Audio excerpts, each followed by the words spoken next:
Hey folks, just doing a quick little update video. Didn't get a chance to film it, but I had to repot some of my Oncidiums. Well, I think most of my Oncidiums anyways. When I got the plants, they were in rather large pots and had expanded their root system quite a bit. So when I potted them up, I ended up having to go to a larger pot size, and unfortunately that ended up retaining too much water, too much moisture around the roots for some of them, and they lost a bit of roots. It wasn't a disaster, but they just weren't in great shape. Part of the reason for one of them was my Oncidium sweet sugar. I'll have to show you both pieces. I ended up splitting it. It was both of these stuck together, but when it was potted, this pseudobulb had to be cocked way to the side in order for these to sit up. So, because of that, it had to go in a wider pot, or it would have been digging really badly into this, or it would have been potted too high. So because of that, I've got some funky growth. I ended up just cutting these the oldest pseudobulbs off.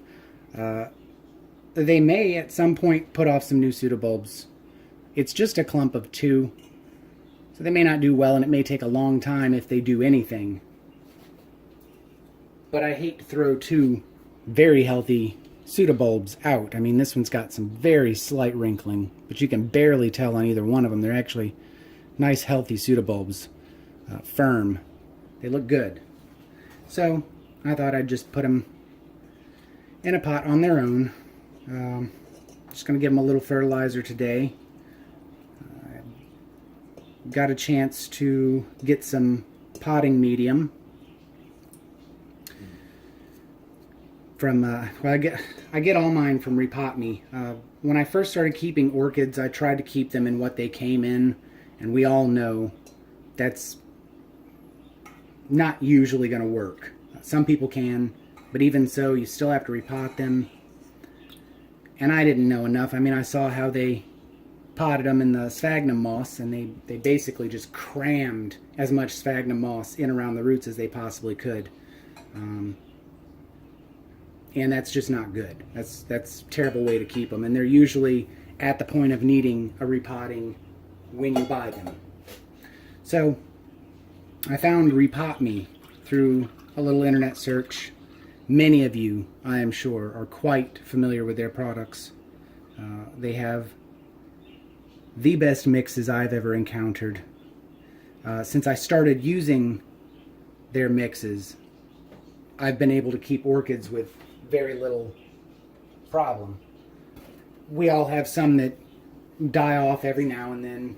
Something happens. It might be something we don't even know what's going on. It just flops. It happens. It happens to all of us. But I've had really good success with their mediums. This is the Oncidium intergeneric mix that I've got these guys in. It's really small bark. It's got some, I believe it's turfus they've got mixed in. And this minuscule lava rock, which is perfect. Adds a little aeration, holds a little moisture. It's perfect. I like my Oncidiums in a bark mix. A lot of people will keep theirs with more sphagnum moss, but because I know they require a bit more moisture than, say, a Phalaenopsis, I tend to overwater them. So the bark mix works well for me because it's airy, drains really nicely, seems to hold just the right amount of moisture. But this new growth, since I've repotted it, has taken off. It was barely a nub before, and all of this growth here is just since I repotted it a few days ago.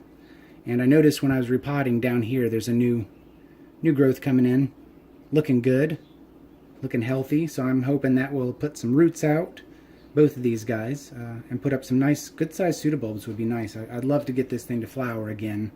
I love Oncidiums. They're one of my absolute favorite orchids. I just don't have the best luck getting them to rebloom. So we'll see if I can figure it out. If you guys have any suggestions, anything that's worked for you to get them to rebloom, please let me know. I understand a lot of times it's a lighting issue. That I can fix. I've started putting them under more light along with my dendrobiums.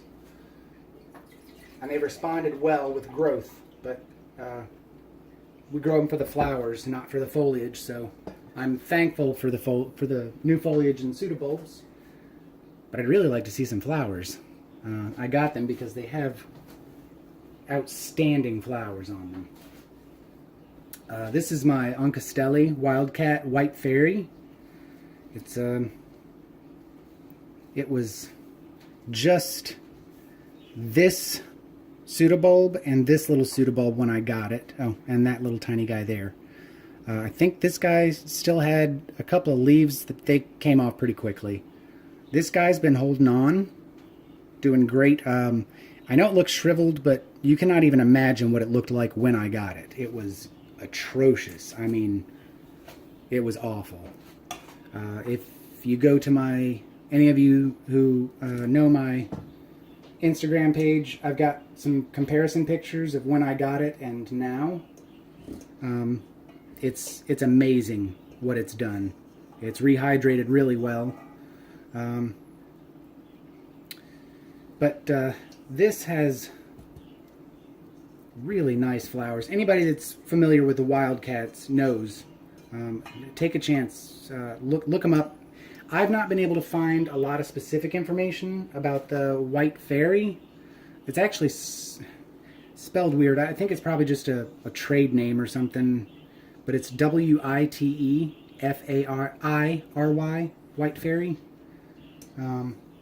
It's just got these really big bloom spikes, just covered in blooms. I absolutely love it. But this new growth is doing really well. It's starting to spread out, so, and I can feel the pseudobulb in there. I can feel its belly growing. So I'm pretty excited about that. And who wouldn't be?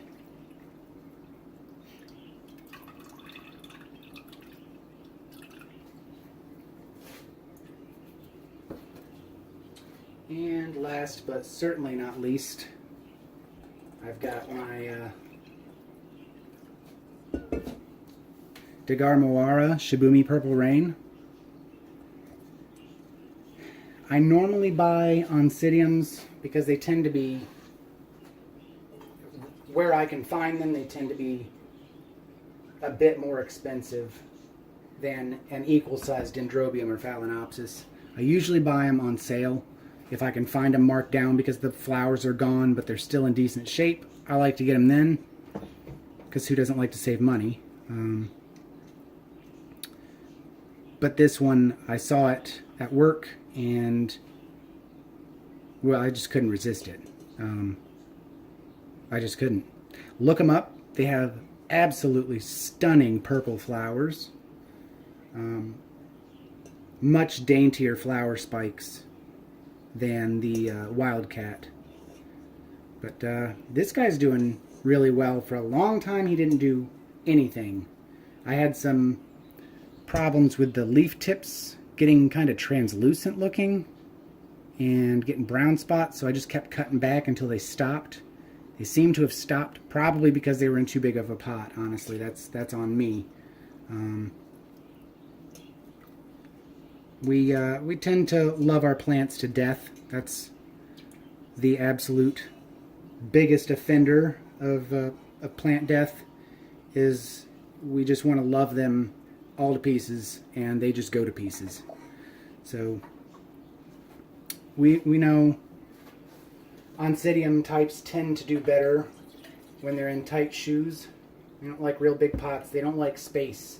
They want to be cram-packed. So that's what I'm going to try to give them.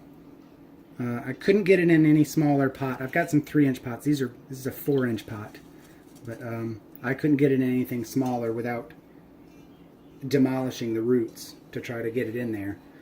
So it's in here. It's pretty sturdy. It's got a little bit of wiggle, but it's not bad. The fine bark packs down around it, and it's putting out new roots. You can see right there, it's got a root tip growing. That's grown, well, not a whole lot in the past few days, but it's definitely noticeably grown. And if you can see down in there, we've got new growth, which has pushed up considerably. So I think it's putting most of its energy into growing that rather than the roots, because that's going to have its own root system. So I'm fine with that. I can live with it.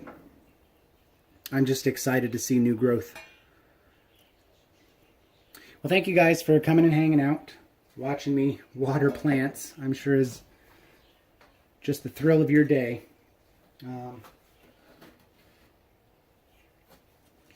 What are you guys repotting? What's new? Tell me something new. Tell me something good.